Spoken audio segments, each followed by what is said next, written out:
जिंदगी में अक्सर बहुत से काम हमारी तवक्कुआत के मुताबिक नहीं होते, लेकिन कई बार ऐसा भी होता है कि इन नाकाम तजुर्बों से हम कोई नई ईजाद करने में कामयाब हो जाते हैं।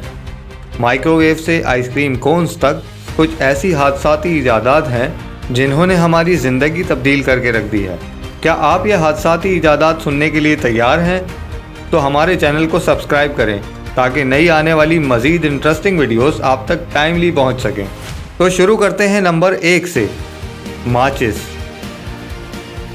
18वीं सदी की इब्तिदा में एक ब्रिटिश फार्मासिस्ट जॉन वॉकर रोज़मर्रा की तरह लकड़ी की तीलियों की मदद से दवाएं बनाने में मसरूफ़ था। काम के दौरान उसने नोट किया कि एक तीली पे कुछ केमिकल चिपक गया है। जब उसने तीली पे से केमिकल हटाने की कोशिश की तो तीली ने आग पकड़ ली। तो इस तरह उनके दिमाग में ये ज़िंदगी को आसान बना देने वाला ख्याल आया। इसके बाद उसने बड़े पैमाने पर माचिस की तीलियां बनाने का कारोबार शुरू कर दिया और अपना फॉर्मूला लोगों के साथ शेयर किया। इस तरह माचिस सारी दुनिया में मकबूल होना शुरू हो गई और आज तक इस्तेमाल की जा रही है। Number 2, Teflon. American scientist Roy J Plunkett DuPont company के लिए रिसर्च कर रहे थे कि फ्रिज में इस्तेमाल होने वाली नुकसानदेह गैस फ्रियोन को किसी दूसरी गैस से किस तरह रिप्लेस किया जाए। रिसर्च के दौरान उन्होंने एक गैस मिक्सचर तैयार किया जो रातों रात कंटेनर में से गायब हो गया और उसकी जगह सफ़ेद मोम जैसा सब्सटेंस रह गया। जब डॉक्टर ने उस सब्सटेंस पर रिसर्च की तो पता चला कि ये सब्सटेंस तो नॉन रिएक्टिव, नॉन स्टिक और -100 से 500 डिग्री तक टेम्परेचर झेलने की सलाहियत रखता है। 1941 में ड्यूपॉन्ट कंपनी ने उस सब्सटेंस के पेटेंट राइट हासिल कर लिए और उसे टेफ्लॉन का नाम दिया। Number 3, potato chips. न्यूयॉर्क के एक शेफ़ जॉर्ज क्रम्प को उनके बहुत से कस्टमर्स ने शिकायत की कि उनके फ्राइज़ बहुत ज़्यादा क्रिस्पी होते हैं। क्रम्प ने तंग आकर फैसला किया कि वो आलू को बारीक स्लाइसेस करके उन्हें डीप फ्राई करेगा। लेकिन क्रम्प हैरान रह गया कि लोग इस नई रेसिपी के दीवाने हो गए हैं और इस तरह 1893 से चिप्स की ईजाद हुई और आज ये 200 से ज़ायद फ्लेवर्स में मौजूद है। Number 4, ice cream cons. आइसक्रीम कोई नई चीज़ नहीं, चाइनीज़ ऐसा ही कुछ 200 BC से इस्तेमाल कर रहे हैं।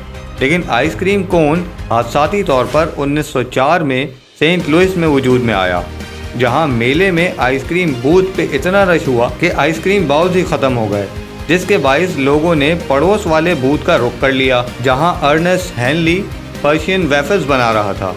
अर्नेस्ट हेनली ने अपने वेफल्स को रोल किया और अपने हमसाए बूथ को दिया ताकि वो बॉल्स की जगह वेफल्स इस्तेमाल कर सकें। लोगों ने इस कम्बिनेशन को बहुत पसंद किया और इस तरह आइसक्रीम कोन की ईजाद हुई। Number 5, Coca Cola.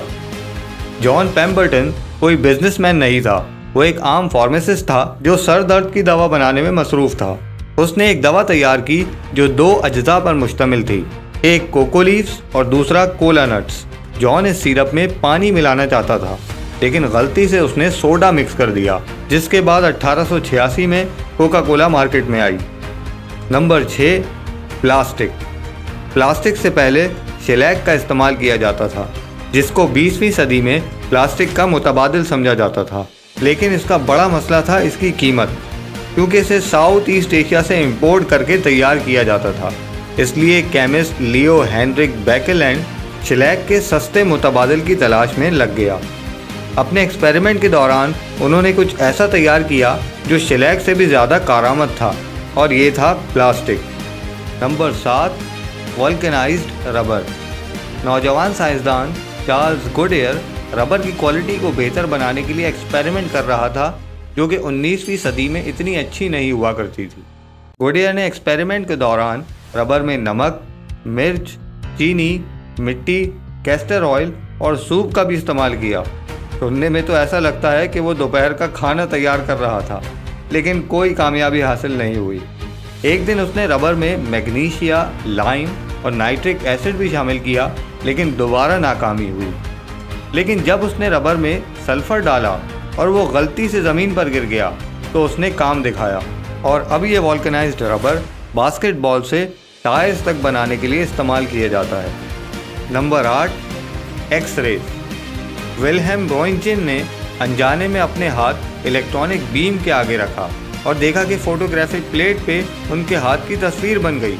उन्होंने नोटिस किया कि रेडिएशंस हर सॉलिड ऑब्जेक्ट में से पास हो गई और फोटोग्राफिक प्लेट पर उसका अक्स बन गया और इस तरह एक्सरे की इजाद हुई। Number 9, antibiotic. Scottish scientist Alexander Fleming की लैब हमेशा कचरे का ढेर बनी रहती थी। हर तरफ बीकर्स और पेपर्स बिखरे दिखते थे।